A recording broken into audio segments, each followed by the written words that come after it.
अगर आपको पकौड़ियाँ या भल्ले बनाते हुए कोई मसला होता है तो आज एक ऐसी टिप शेयर करूँगी जिससे आसानी से हर कोई अपने घर पर पकौड़ियाँ और भल्ले तैयार कर सकता है।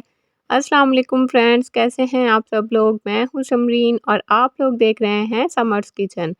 रमज़ान स्पेशल में आज हम एक ही बैटर से भल्ले और पकौड़ियाँ तैयार करेंगे। आप लोग ये भल्ले बनाकर रमज़ान के लिए स्टोर भी कर सकते हैं और इससे आप लोग बहुत सारी डिफरेंट सी चीज़ें तैयार कर सकते हैं। तो चलिए फिर बिना टाइम को वेस्ट किए रेसिपी स्टार्ट करते हैं। बिस्मिल्लाहिर्रहमानिर्रहीम। सबसे पहले आधा कप के बराबर हम मूंग दाल लेंगे यानी 80 ग्राम, और आधा कप के बराबर हम माश की दाल लेंगे और इन दोनों दालों को आपने 8 से 10 घंटे के लिए या ओवरनाइट के लिए भिगो कर रखना है। अब भीगी हुई दाल में से आपने पानी अच्छे से निचोड़ लेना है और एक चॉपर लेना है और भीगी हुई दाल आपने एक चॉपर में ऐड करनी है।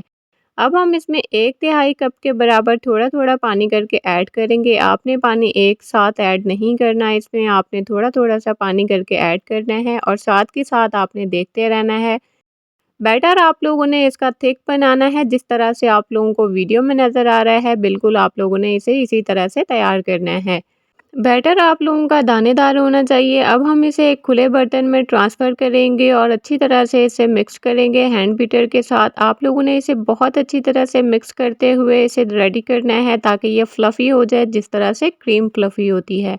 इसे मिक्स करने में आपके 8 से 10 मिनट लगेंगे। आपने एक बाउल में पानी लेना है और थोड़ा-सा बैटर आपने पानी में डालना है। अगर आप लोगों का बैटर पानी में तैरने लग जाए तो समझ जाइएगा कि आप लोगों का बैटर बिल्कुल रेडी है।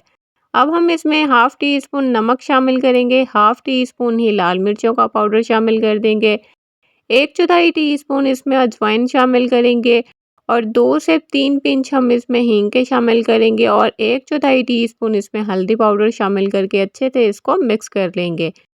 अब हम इसमें से आधा बैटर पाइपिंग बैग में ट्रांसफ़र करेंगे। मैंने पहले से ही पैन के ऊपर टाइटली एक धागा बांधा हुआ था। आप लोगों ने पाइपिंग बैग को प्रेस करते हुए, धागे से टच करते हुए आप लोगों ने पकौड़ियाँ तेल में गिरानी हैं और इनको मीडियम टू हाई फ्लेम पर आपने फ्राई करना है। जब ये क्रिस्पी हो जाए और इन पर अच्छा सा कलर आ जाए तो आपने इन्हें निकाल लेना है।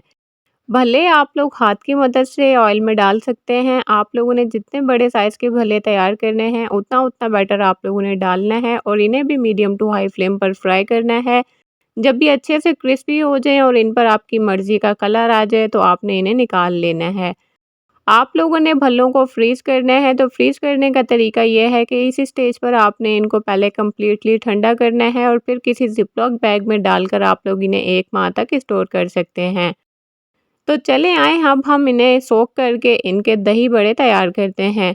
मैंने यहाँ पर पानी में धनिया और पुदीना शामिल किया हुआ था और भले अब इसमें ऐड कर देंगे और किसी वज़नी चीज़ से इसे कवर करेंगे, किसी ढक्कन की मदद से, ताकि भल्ले जो हैं हमारे वो अच्छे से सॉफ्ट हो जाएँ और पानी में डिप रहें। 10 से 15 मिनट के बाद भल्ले हमारे बहुत अच्छी तरह से सॉफ्ट हो चुके थे। अब हम इन्हें पानी में से निकाल लेंगे, दोनों हाथों में रख कर इन्हें प्रेस करेंगे। हल्के हाथों से आपने इसे प्रेस करना है और पानी इनमें से निचोड़ लेना है। भल्लों को प्रेस करते हुए आपने बहुत ज़्यादा ज़ोर नहीं लगाना। अब मैं यहाँ पर एक भल्ला आपको तोड़कर चेक करवाती हूँ। आप लोग देख सकते हैं ये अंदर से भी कितना जालीदार बनकर तैयार हुआ है। अब हम भले एक सर्विंग ट्रे में ट्रांसफ़र करेंगे और फेंटा हुआ दही इसके ऊपर डालेंगे। दही में अगर आप लोग नमक डालना चाहते हैं तो आप लोग डाल सकते हैं। अब हम इसके ऊपर धनिया पुदीने की हरी चटनी भी डाल देंगे और साथ ही इसके ऊपर हम इमली की खट्टी मीठी चटनी भी डाल देंगे।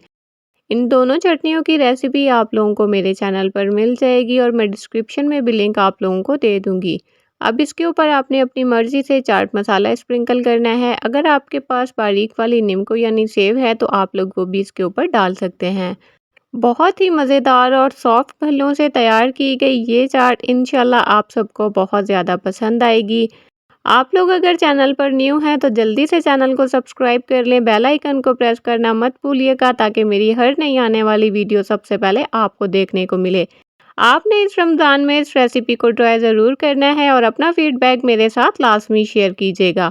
वीडियो अच्छी लगी हो तो ज़्यादा से ज़्यादा लाइक करें और शेयर करें फ्रेंड्स और फैमिलीज़ में। मिलते हैं एक नई वीडियो के साथ, तब तक के लिए अपना बहुत सारा ख्याल रखिएगा, दुआओं में मुझे याद रखिएगा। अल्लाह हाफ़िज़।